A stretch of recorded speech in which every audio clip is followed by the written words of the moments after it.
What we are looking at, the first step that we did was we invoked the application, right? By clicking an icon which is available in my program manager, I'm trying to invoke the application. So when the application is invoked, I see a dialog come up on screen. This dialog, what all does it contain? Anyone?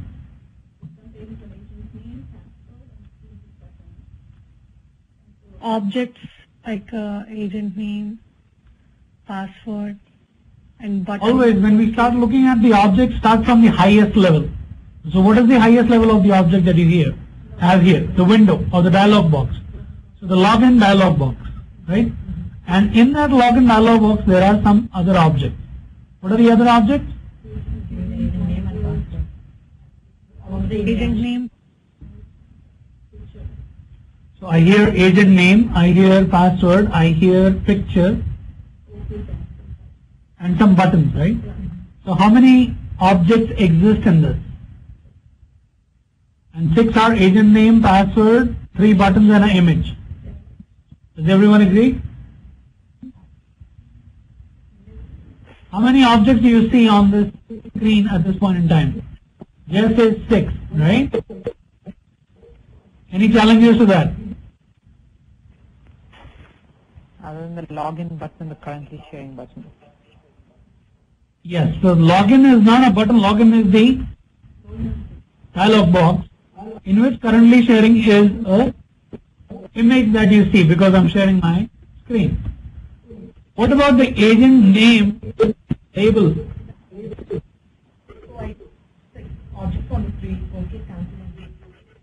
Now, each item that you see on the screen is an object. So login that you have here is one object, which is the parent object. In that you have children. Agent name as a title of this edit field is an object. Label itself is an object. Exactly. Okay. Then the edit field that you're looking at in which you will type, that is also an object. So now let's walk it backwards and see how many objects exist on this now. 2, 2, 4, 3, 7, and 1, 8, and 1, 9. Priya Javalkar has joined the conference. Text box, label, name, user, not object. Even click that. Everything is an object. How come you're getting 9? Agent name. What about the window? Currently sharing. No, exclude the currently sharing. This itself is one object which has 1, 2, 3, 4, 5, 6, 7, 8 children. So that makes it 9.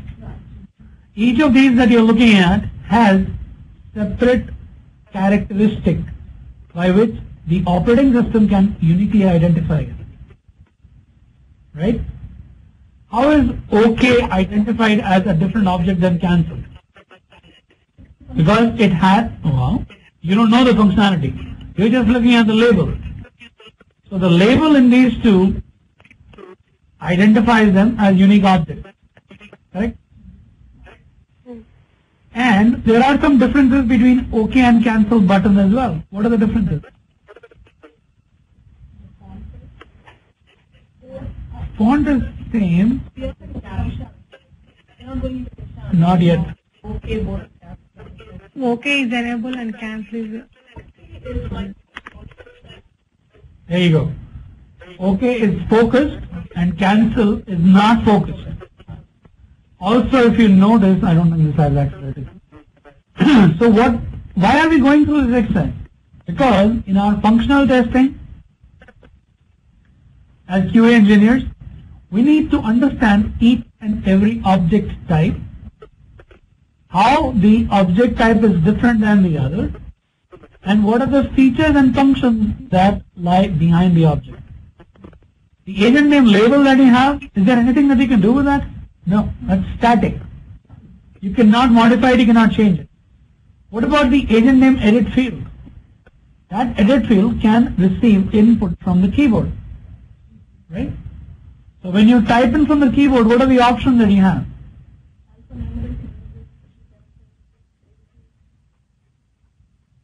Input, which is, as she mentioned, the entire spectrum of keyboard input, special characters, alphanumeric, right? What about blank? Well, spaces and blank means null. Blank is different, space is different. So these are different characteristics, right? So these are some characteristics that you can use here. Similarly, this field also will have some characteristics. How will that be distinguished? When you type in the password field, instead of displaying the actual character that you have input, it has a built-in feature of translating the user input into an encrypted star. Right? So all these features that you are looking at for the object that you are interacting with, wider the knowledge that you have about the object and its properties, the better it is for you as a test engineer. So as an exercise, we will look at not only just this, but we will also look at another web application.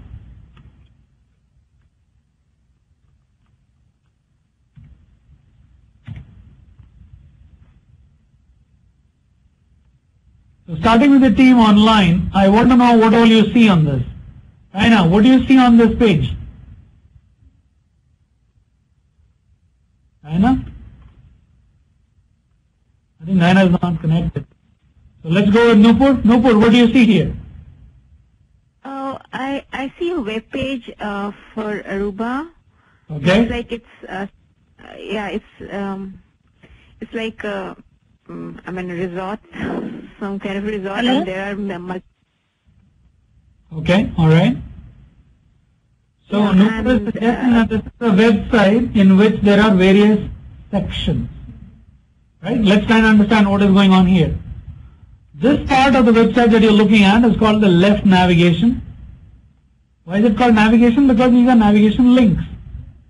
As you click on this, the page relevant to this click will be served. Some applications have left nav, some will have right nav as well. There's left navigation and right navigation as well. In this case, there's only left navigation. Then this is also navigation, because as you click, a page behind this function will be delivered. So from a button that you saw in this application, these are also buttons that are functioning, right? This button that you see here and this button that you see here are different, but they're doing a similar feature. There is an action behind the object that will execute something and provide the result. Right? So you have action-based objects on which you can take action. Then there are input fields, which are like edit field here, or edit field here. Right? So there are similarities that you have in the web-based application and a client-server application. But this thing that you see here, what is this? This is a web link, right? What happens when you click this? Another page gets delivered. The links do not exist in client-server application. But you can create that kind of link association in here as well. Right? So this is a unique object that you find here. You see graphics, which are images, which are here in client-server and also in the web-based application. So if you go on this application, which is served by this URL, can you try going to this application in your browser? So 192.168.160 port 8081/mTORs.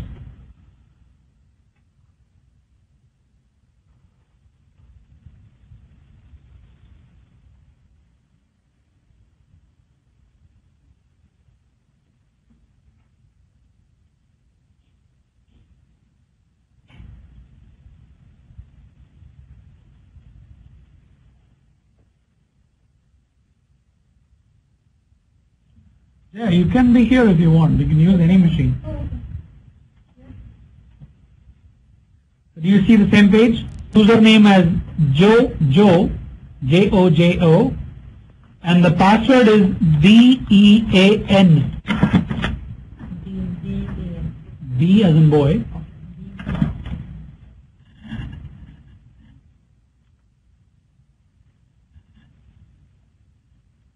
So when you sign in, when you click the sign in button, so this is again an action button, right? You're taking an action on an object and the application processes and returns back, right? So what do you see on this page now? Can we start with the online team members? Vasanthi, what do you see on this page? Vasanthi? Yeah, flight details. You see the flight details section, and what do you see in the flight details section? What are these? All different requirements. Now, these are not requirements, these are objects that you're looking at. So when you look at this object which is shown here for providing type, basically you are providing an input on this page or a form, right? This is a web page in which you're providing an input. So if you look at the type option, what type of object is this? Radio button. Here says radio button. Now, let's see what is a radio button. If I select an option from the radio button, the other gets disabled. So now, let's understand what you can do with the radio button. A radio button is a group object in which you can have more than one option, but you can accept only one choice. Right? So, Rohina, can you give me one example where you think you would like to use radio button? Gender, male or female. Gender, male or female. Because remember, radio button is used when the options are mutually exclusive. Right? Now, in an option where you give the choice to customer to make a payment by cash, credit card, or multiple credit cards, can you use radio button?